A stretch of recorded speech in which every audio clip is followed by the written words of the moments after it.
저는 개인적으로 우리나라의 모든 기념일, 국경일 중에서 3.1절을 가장 귀하고 자랑스럽게 생각을 합니다. 사실 3.1절은 우리나라뿐만 아니라 온 세계에 큰 영향을 끼친 아주 귀한 독립운동인데요. 우리는 우리 자신을 잘 모르고 오히려 외국을 더 존경하고 할 때가 많은데요. 인도에서 성자로 추앙을 받는 간디의 무저항주의 독립운동도 이 3.1절에 많은 영향을 받았고요. 이 3.1절의 영향을 받아서 그 당시에 여러 약소국가들에서 이런 독립운동이 불처럼 일어났던 것입니다. 3.1운동은 가장 기독교적인 정신에 입각한 운동이고 교회가 주도적인 역할을 한 근대의 중요한 역사입니다. 아까 영상에서 보셨던 것처럼 3.1운동의 공동대표 33인 중에서 16명, 한 50% 가까이가 기독교인이었습니다. 근데 당시 기독교 인구는 전체 인구의 1.3%, 23만 명 정도밖에 안 된 것을 생각하면 이것은 엄청난 영향력이었다고 볼 수 있습니다. 그러니까 3.1운동을 기독교가, 교회가 주도했고 교회를 통해서 점조직으로 퍼져나갔던 것입니다. 전국적으로 수많은 국민이 참여하고 일제 총칼 앞에 1만 5천여 명이 학살을 당했습니다. 수만 명이 감옥에 갔습니다. 그들 중에 기독교인이 절대 다수였습니다. 우리가 잘 아는 유관순은 영원한 누나죠. 또 영원한 언니입니다. 유관순도 당시 이화여대를 다니던 기독교인이었고요.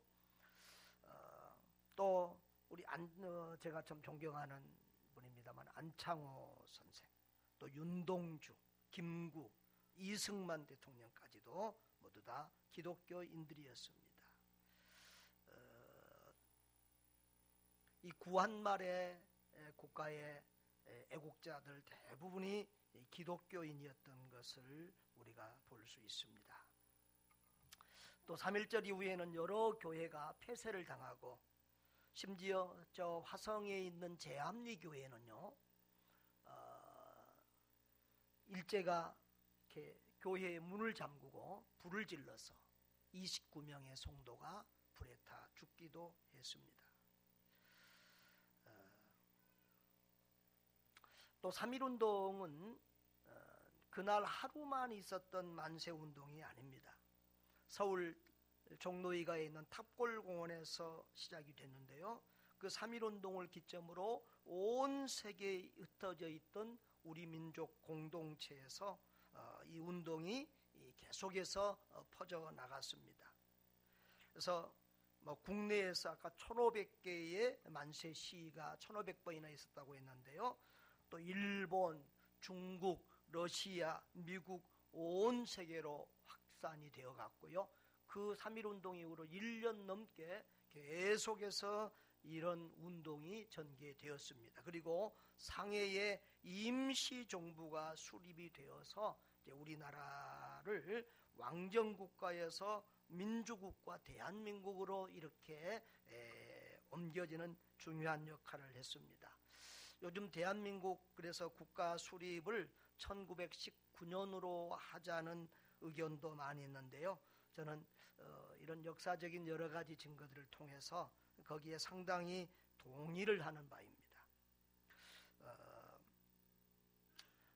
이번 2019년 3.1절은 3.1운동이 발발한 지 100년이 되는 날입니다. 그래서 한국교회 총연합회에서는 오늘을 3.1운동 100주년 한국교회 공동예배주일로 정해서 기념을 하고 또 이렇게 함께 선포할 수 있는 설교문까지도 보내왔습니다. 저는 거기에 기본을 두고 또 제가 은혜 받은 대로 말씀을 나누고자 합니다. 우리 교회도 나라를 사랑하고 한국교회의 연합을 추구하는 교회로서 이 운동에 함께 동참하고자 합니다. 또 이렇게 3.1절을 맞이해서 있는 이런 행사에 제가 밴드에 광고를 해서 올리도록 하겠습니다. 3.1 만세 운동이 시작되고 난 직후에 기독교인들에게 일종의 행동 강령과 같은 독립단 통고문이 돌려졌습니다. 그 내용을 읽어드리겠습니다. 우리 존경하고 고귀한 독립단 여러분이여, 어떤 일이든지 일본인을 모욕하지 말고 돌을 던지지 말며 주먹으로 때리지 말라.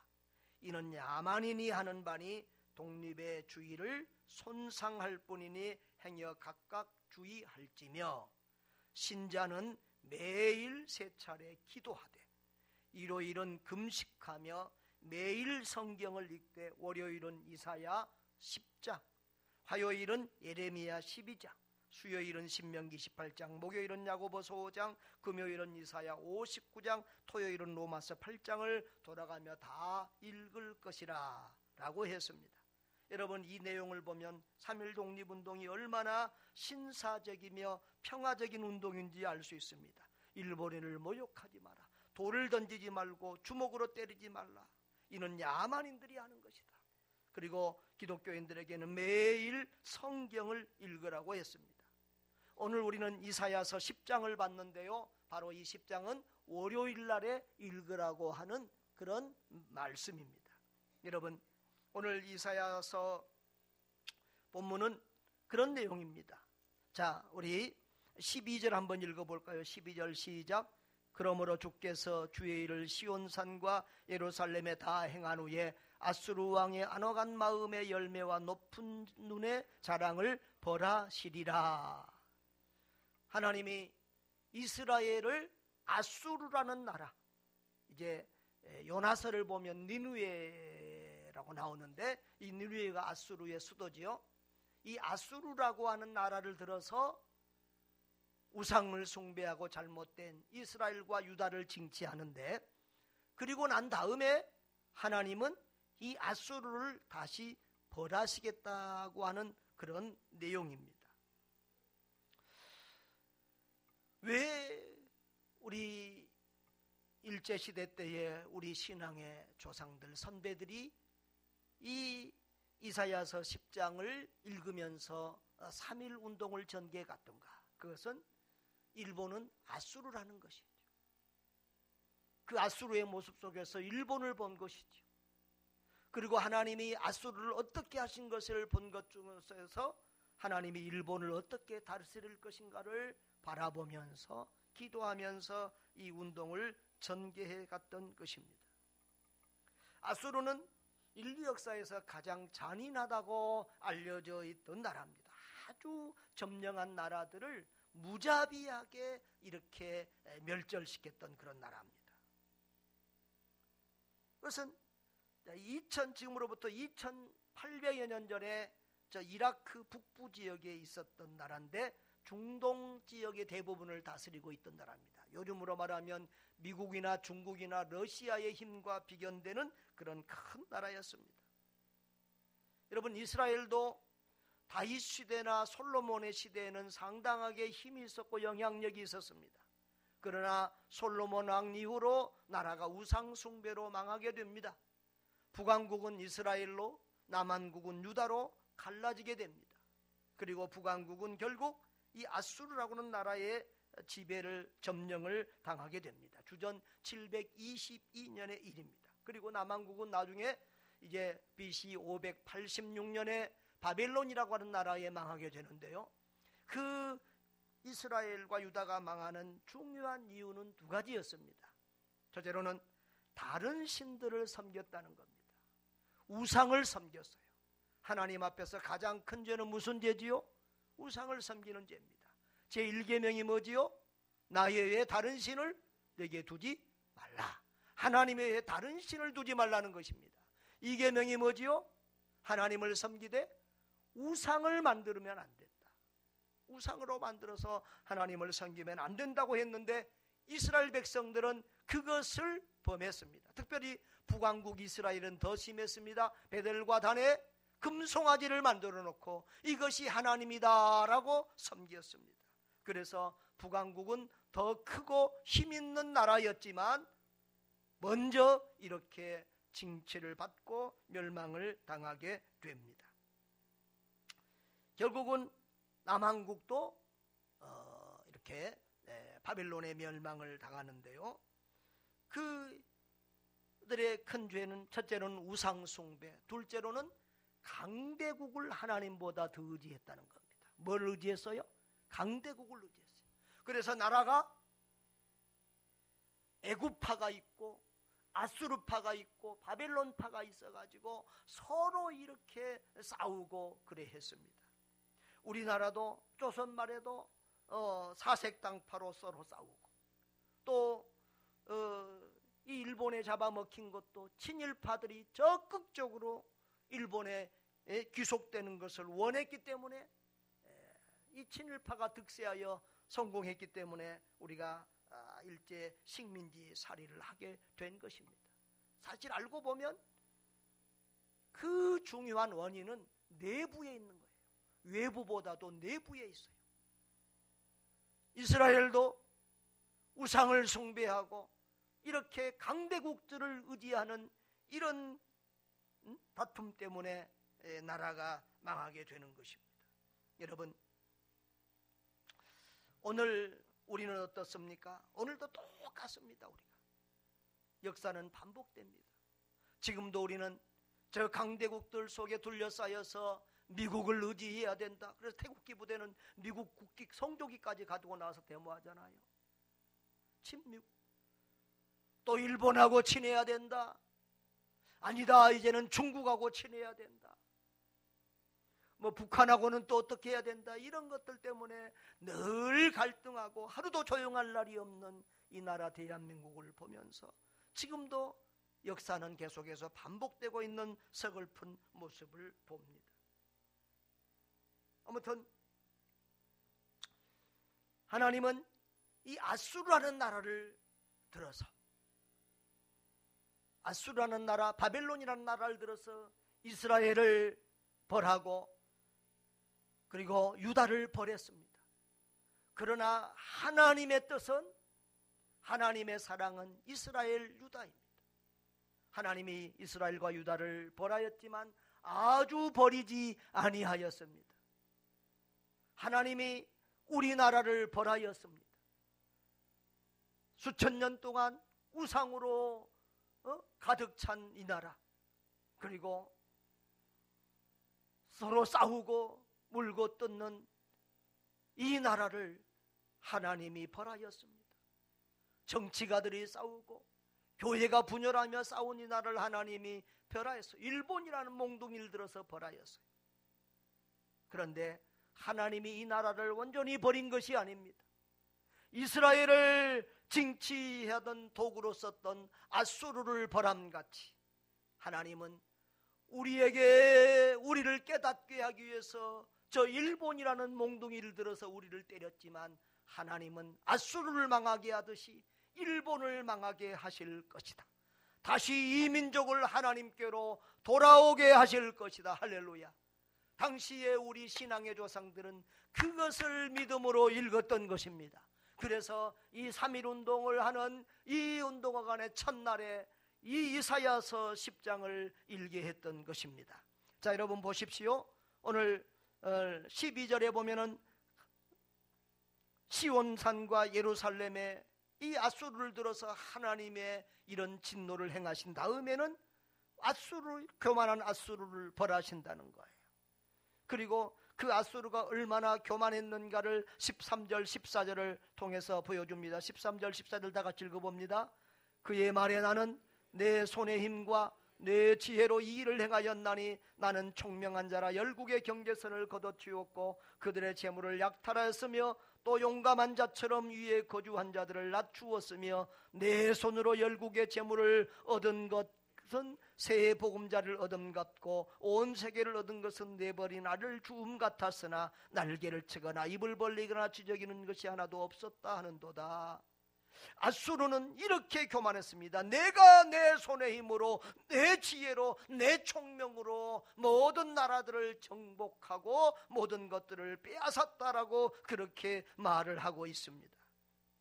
하나님은 그런 앗수르를 이렇게 비유하면서 책망하십니다.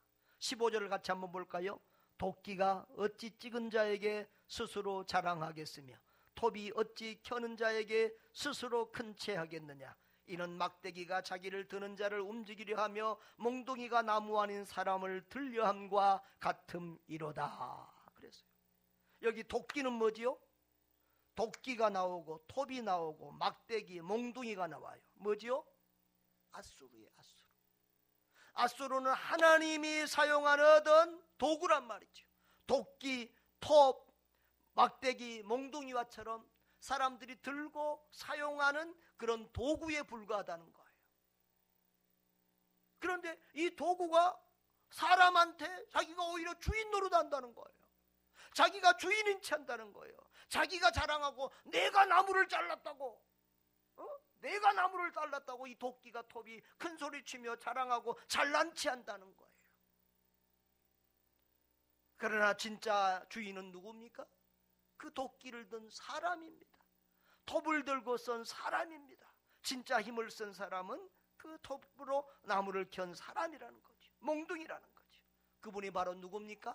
하나님이십니다. 여기 보면 도끼가 어찌 찍는 자에게 찍는 자, 톱이 어찌 켜는 자에게 켜는 자, 막대기가 자기를 드는 자, 몽둥이가 나무 아닌 사람, 이런 이 사람, 무슨 사람, 이분이 바로 하나님을 비유하고 있습니다. 그렇습니다.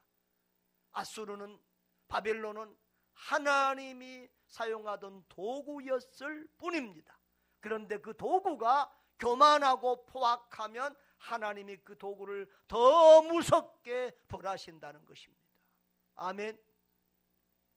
그래서 하나님이 앗수르를 멸하고 일본을 멸하신 것입니다. 자, 16절부터 19절까지 다 같이 한번 읽어볼까요? 그러므로 주 만군의 여호와께서 살찐 자를 파리하게 하시며 그의 영화 아래에 불이 붙는 것 같이 맹렬히 타게 하실 것이라. 이스라엘의 빛은 불이 되고 그의 거루가 신이는 불꽃이 되실 것이라. 하루 사이에 그의 가시와 찔레가 소멸되며 그의 숲과 기름진 밭의 영광이 전부 소멸되리니 병자가 점점 쇠약하여 감 같을 것이라. 그의 숲에 남은 나무의 수가 희소하여 아이라도 능히 계수할 수 없으리라. 아멘. 계수할 수 있으리라. 여러분, 하나님께서 어떻게 한다고요? 살찐 자를 파리하게, 이게 지금 날아다니는 파리 말하는 거 아닙니다. 살찐 자를 아주 말라 비틀어져 죽게 한다는 거예요. 불을 붙여서 그 가시 찔레 다 태워버리겠다는 거예요. 여기 소멸한다, 불로 태운다, 소멸한다는 말이 계속 반복되고 있어요. 숲이 다 타고 나무가 없어져서 어린아이라도 꿀은 남지 않는 그 나무를 셀 수 있을 만큼 그렇게 된다는 것입니다. 여러분, 바로 하나님 앞에 교만하면 어떤 나라라도 이렇게 심판을 받는 것입니다. 이 말은 무슨 말입니까? 하나님이 온 세계의 통치자고 온 나라를 다스리는 자라는 사실입니다. 그리고 하나님을 대적하고 우상을 숭배하고 하나님을 의지하지 않는 나라, 또 패악을 저지르는 그런 나라들은 하나님이 멸하신다라고 하는 사실을 기억하시기를 바랍니다. 역사의 주관자이신 하나님, 세계를 주관하시는 분은 우리 하나님이신 줄 믿으시기를 바랍니다. 자, 그러면 하나님의 백성은 어떻게 해야 되느냐? 하나님은 하나님의 백성이, 우리 민족이 어떻게 살기를 원하시느냐? 20절 우리 다 같이 한번 보겠습니다. 시작. 그날에 이스라엘의 남은 자와 야곱 족속의 피한 자들이 다시는 자기를 친 자를 의지하리 아니하고 이스라엘의 거룩하시니 여호와를 진실하게 의지하리니. 아멘. 자기를 친 자, 힘 있는 나라들, 아수르나 바벨론이나 이런 힘 있는 나라들을 의지하지 않고 하나님을 의지해야 된다는 거예요. 애굽으로 가도 안 되고 아수르 바벨론으로 이렇게 힘있는 자를 의지하면 안 되고 오직 하나님을 진실하게 의지하리니, 하나님은 그것을 가르쳐 주려고 이스라엘을 벌하고 있는 거예요. 하나님을 진실하게 의지하게 하게 하시려고. 여러분, 그렇습니다. 나라가 흥황하고 세계를 지배하는 나라라도 하나님이 불어버리면 하루아침에 망합니다. 그 바벨론이라는 나라는 그 당시에 세계를 지배하던 강력한 나라였지만 하나님이 불어버리니까 하루아침에 비참하게 멸망을 당해서 수천 년 동안 아주 그 유적지가 다 도시가 땅속에 묻혀버립니다. 그러다가 얼마 전에 이제야 유적이 조금씩 발견이 되고 있는 그런 상황입니다. 여러분, 독일, 일본 얼마나 힘이 강했습니까? 소련 얼마나 무서운 나라였습니까? 그러나 그런 악한 나라들은 하나님이 불어버리는 것입니다. 하나님이 멸망시키십니다. 오히려 성경은 온유한 자가 땅을 기업으로 받는다라고 했습니다. 할렐루야. 여러분, 우리 그리스도인들은 착한 사람들 돼야 돼요. 우리 착한 교회가 돼야 돼요. 우리 민족도 착한 민족, 좋은 민족이 되어야 돼요. 다른 나라에 해를 끼치면 안 돼요. 해를 끼치는 그런 나라나 민족들은 망해요. 여러분, 알렉산더는 젊은 나이에 세계를 점령하던 그런 대왕이었어요. 나폴레옹은 불가능이 없다는 소리를 지르면서 유럽을 정복하던 그런 황제였어요. 그러나 그들은 비참하게 죽었고 멸망되었고 그들의 이름들은 땅에서 사라졌어요. 그러나 예수님은 남을 죽이고 정복하는 자가 아니라 오히려 대신 죽고 오히려 정복을 당하는 그런 삶을 사셨습니다. 십자가에서 다른 사람들의 죄, 나와 여러분 우리의 죄를 대신 지고 십자가에 피 흘려 죽으셨습니다. 남을 죽이는 사람이 아니라 남을 살리기 위해서 오히려 대신 죽으신 분이셨습니다. 그런데 시간이 흘렀습니다. 역사가 지나갔습니다. 온 세계에 정복자들의 이름은 사라졌지만 우리의 주님 예수 그리스도의 이름은 온 세계가 믿고 따르고 그 앞에 무릎을 꿇는 줄 믿습니다. 여러분, 이것이 역사입니다. 우리가 짧은 역사를 보면 악한 사람이 잘 된 것 같고, 짧은 역사를 보면 악한 나라가 힘 있는 나라가 잘 되는 것 같지만, 긴 역사 하나님의 관점에서 보면은 악한 나라들은 멸망하고 오히려 착한 나라들이 일어나고 사는 것입니다. 여러분, 그 일본이, 그 강력하던 일본, 세상의 그 조그만 나라가 미국에게까지 대들고 미국까지 공격을 했으니까 얼마나 대단한 나라였습니까? 그런데 그 일본이 하루아침에 저 원자폭탄에 무너지고 망하는 것을 우리는 보지 않았습니까? 이것이 하나님의 역사입니다. 그래서 하나님은 우리에게 말씀하십니다. 이스라엘 백성에게 말씀합니다. 그런 힘 있는 나라들을 의지하지 말고 이스라엘의 거룩하신 이 여호와를 진실하게 의지하라. 할렐루야. 여러분, 그 일본을 의지하고 일제의 앞잡이 노릇을 했던 그 친일파들은 지금도 역사 속에서 영원히 비웃음과 조롱을 당하고 그 자손들까지 불안하게 살고 있고, 또 이 땅에 살지 못해서 다른 나라에 도망을 가서 살고 있는 그런 모습들도 우리가 보게 됩니다. 여러분, 우리는 강대국을 의지하고 힘 있는 나라를 힘 있는 사람을 의지하는 것이 아니라 오직 우리 하나님을 진실하게 의지해야 될 줄 믿습니다.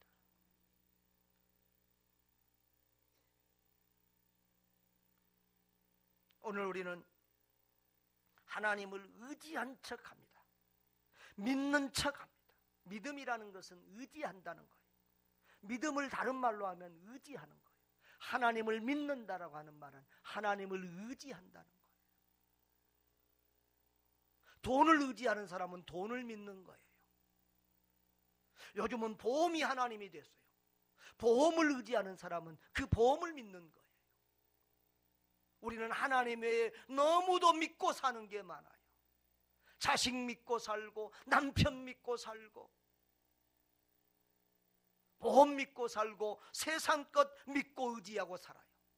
하나님을 믿는 것 같지만은 우리 중심은 보이지 않는 하나님, 눈에 보이지 않는 하나님이 아니라 눈에 보이는 그 어떤 것들을, 힘들을 의지하고 믿고 살고 있어요. 하나님은 믿는 척 하지 말고 진실하게 하나님을 의지하라고 말씀하십니다. 따라합시다. 진실하게 하나님을 의지하라.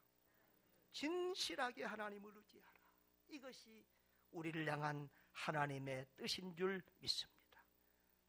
그렇게 진실하게 하나님을 의지하지 않을 때 하나님은 그들에게 징계하셨고, 그리고 진실하게 하나님을 의지하는 그런 성도, 그런 나라가 되도록 이스라엘을 그렇게 이끌었던 것입니다. 그래서 우리는 세상 권력이나 어떤 강대국을 기대는 것이 아니라 하나님을 의지하며 하나님을 기대는 그런 우리들이 되어야 될 것입니다.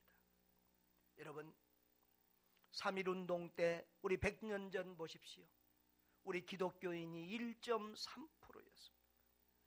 그런데 나라와 민족을 이끌고 지도하는 그런 기독교, 그런 교회였습니다. 그런데 오늘 우리의 모습은 어떻습니까? 얼마나 부끄럽습니까? 날마다 언론과 사방에서 교회를 욕하는 비방소리와 조롱하는 소리들이 들려옵니다. 여러분, 우리의 모습을 돌이켜야 될 줄 믿습니다. 3.1운동 그때의 그 정신, 그 믿음, 그 겸손함으로 우리가 다시 돌아가야 될 줄 믿습니다. 한국교회가 너무 커졌습니다. 부유해졌습니다.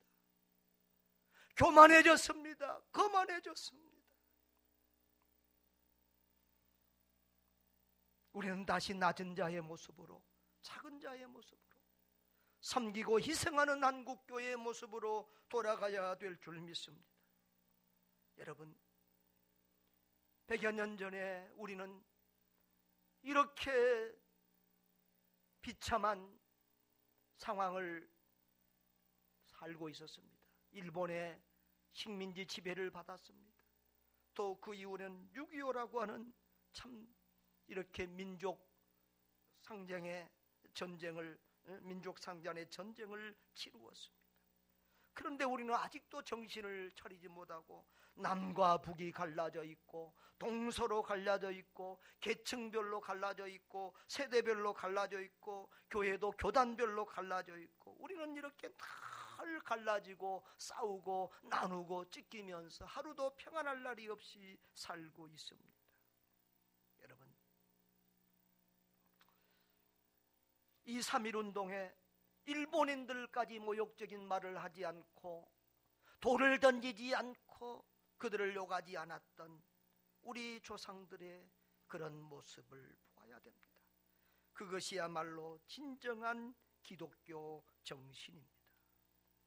여러분,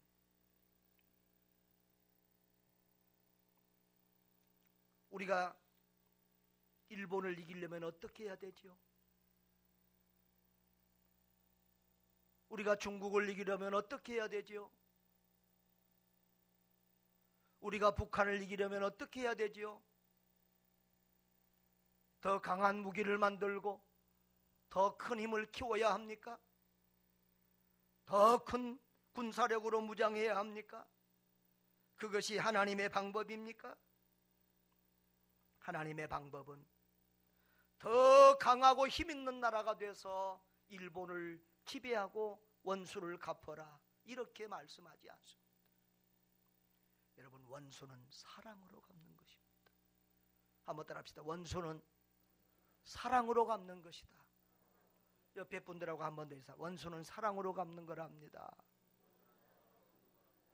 그런데 사랑 중에 최고의 사랑은 뭐지요? 복음을 전하는 거예요. 예수 그리스도를 전해주는 거예요. 저는 요즘에도 이 3.1운동 가까우니까 일본과의 관계에 대한 것들을 많이 보여주잖아요. 근데 거기서 일본인들을 보면서 오히려 양심적인 일본인들을 보면서 오히려 감동을 받아요. 다케시마는 독도는 절대 일본 땅이 아닙니다. 한국 땅입니다. 그건 웃기는 얘기입니다. 그리고 저 위안부들을 위해서 눈물을 흘리고 징용으로 끌려갔던 사람들을 위해서 눈물을 흘리며 대노하면서 일본 정부에 항거하고 있는 그 일본인들을 보면서 오히려 눈물을 흘리고 감동을 받아요.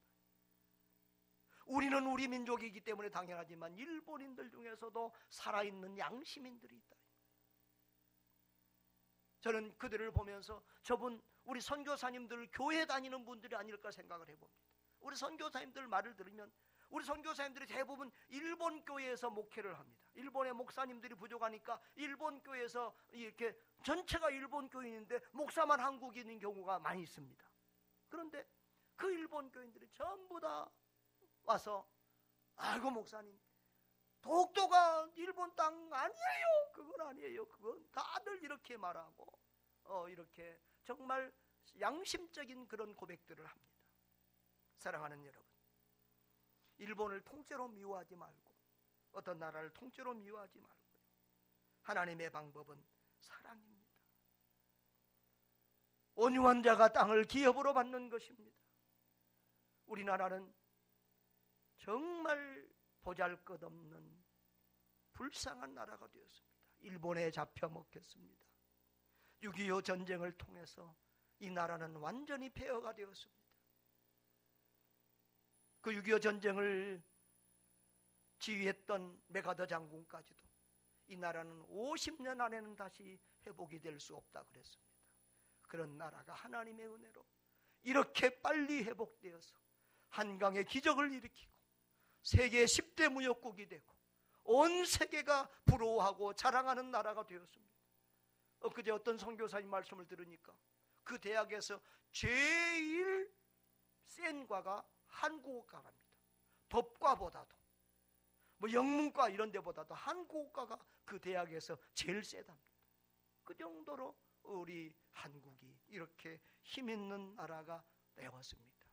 그것은 바로 이 3.1운동을 주도했던 그 신앙의 선배들 같은 그런 아름다운 믿음의 선배들, 하나님을 의지하고 고난 속에서 하나님께로 돌아온 하나님의 사람들이 있었기 때문인 줄 믿습니다. 여기 하나님을 의지하라는 말이 곧 하나님께로 돌아오라는 말이에요. 하나님을 의지하지 않고 다른 힘을 찾아서 쫓아나였던 그들이 이제 하나님만 의지하고 하나님께 돌아와서 하나님께 무릎 꿇고 하나님께 예배하라는 것입니다. 할렐루야. 여러분, 저와 여러분이 무엇을 의지하고 있습니까? 그 모든 것을 다 버리고 하나님만 의지하는 하나님의 백성들 되시기를 바랍니다.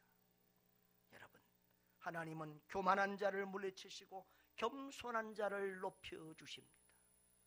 교만한 나라들은 하나님이 멸하시고 오히려 겸손하고 착한 나라들을 오히려 회복시켜 주실 것입니다.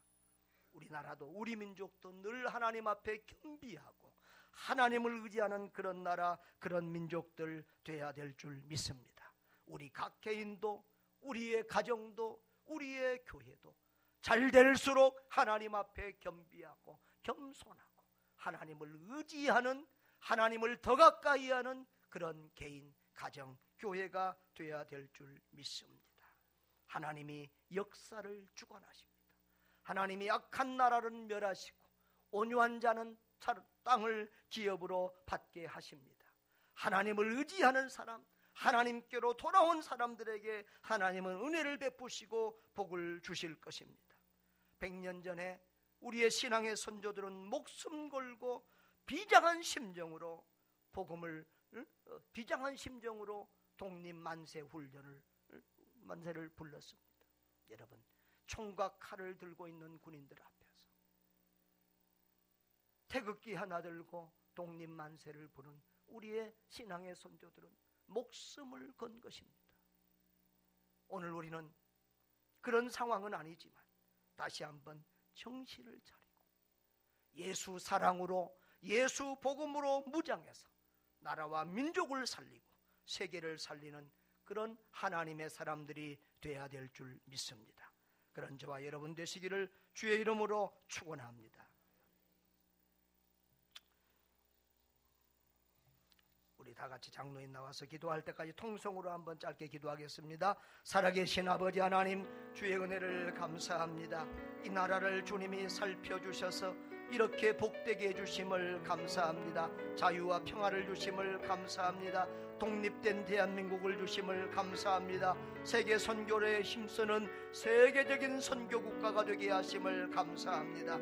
하나님 아버지여, 이 복을 잃어버리지 않게 해주시고 늘 하나님 앞에 겸손하며 겸비하며 하나님께 영광 돌리는 하나님의 백성들 다 되게 하여 주시옵소서. 하나님을 의지하게 하시고 하나님께로 돌아오게 하여 주시옵소서.